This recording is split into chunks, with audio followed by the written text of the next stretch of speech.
Right, let's now bring you up to speed with what's happening at the National Results Operations Center in Tshwane, where we find my co-anchor, Xoli Mngambi.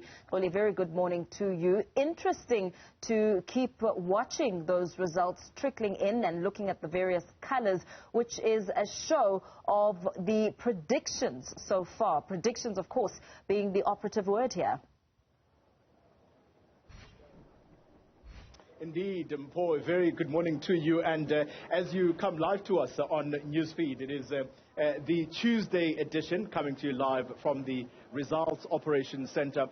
You're quite right that the numbers are coming in ever so slowly. However, there is huge anticipation about what is actually going to happen.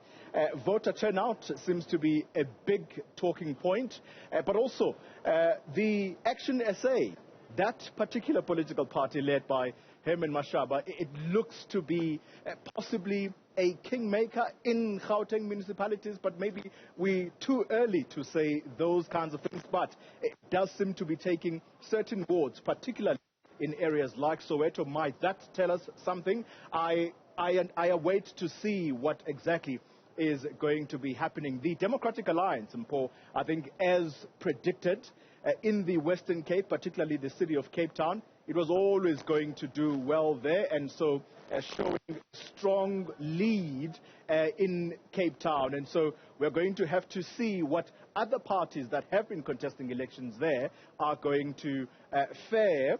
I'm thinking of the Good Party led by Patricia de Lille, who is also our Minister of Public Works. How are things going to work out for her party, particularly in the Western Cape? We hopefully are going to have a discussion with Patricia de Lille at some point. I am not alone. My colleague, senior politics reporter Ziyanda Ngcobo, down on the floor. Ziyanda, we're talking about the big screen. What is happening? What do the numbers look like for the moment?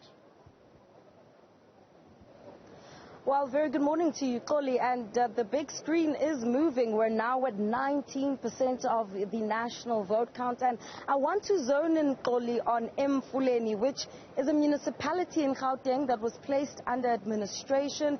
And it was the only municipality under Midval, which was led by the DA's Bongani Baloyi, that was not under the full and outright control of the Democratic Alliance. If we look at the numbers right now, Xoli, as we sit at 19%. The DA is really leading the race at 40.59% as of 8:20 this morning.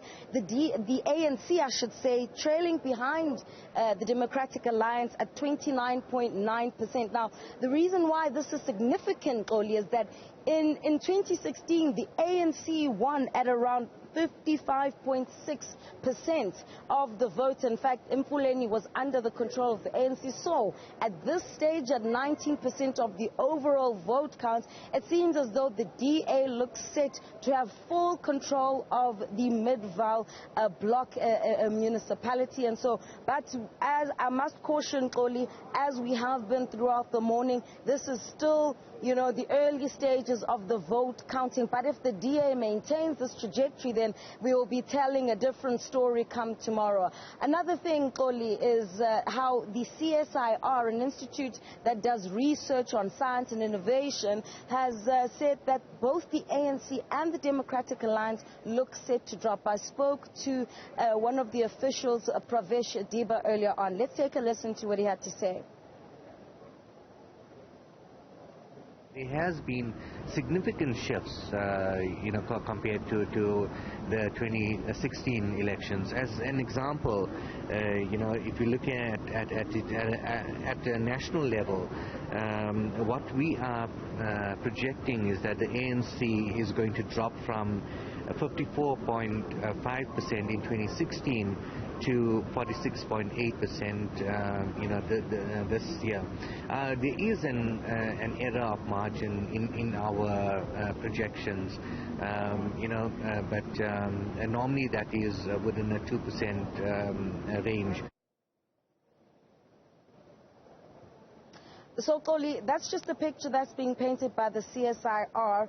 And interestingly, when I asked about their modeling and how they go about their projections, they're unable at this stage to give us a picture of the smaller political parties as well as those 1,500 independent candidates that contested in these elections. This is critical, Xoli, as we continue to monitor which areas are faring and how, these small political parties will do. We're looking out for Freedom Front Plus and Action SA, as you've already mentioned, in Gauteng, in particular Joburg and Tshwane. We'll get a better understanding from those who do projections such as the CSIR at a later stage in the day. Xoli? All right, Ziyanda, I don't want to let you go just yet.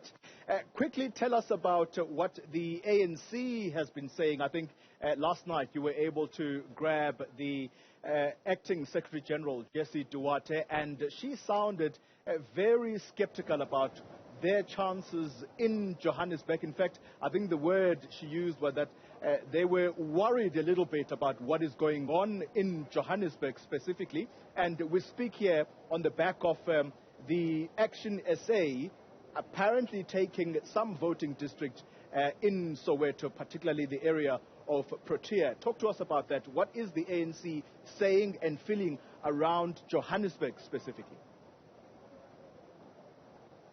Xoli, it's interesting that you asked me that, because before I went on air, I did have a quick conversation with Action SA's Herman Mashaba, who at this stage of the morning is very satisfied with how his party has fared. In fact, his exact words were, "We've already made history." Now, how does this relate to what you've just asked me, Xoli? Well, it's exactly that Action SA is already calling it, they're calling themselves the kingmaker. Herman Mashaba said there's nothing that can happen in the city of Johannesburg without him. Well, let's wait till the numbers come out, Xoli, but a very confident Herman Mashaba, who will be speaking to us later on in the day when he arrives here at the National Results Operations Center. But certainly it's parties such as Action SA that was only formed late last year that are giving the larger parties like the ANC a run for their money. Another point I think that is worth talking about at this stage, Xoli,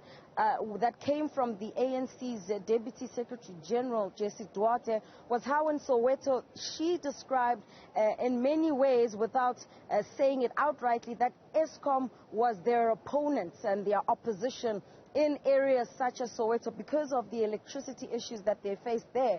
However, the criticism on the other hand is that the ANC cannot separate itself from the deployees that they have put into state institutions, and so you can't look at the inadequacies of Eskom without also looking at the ANC.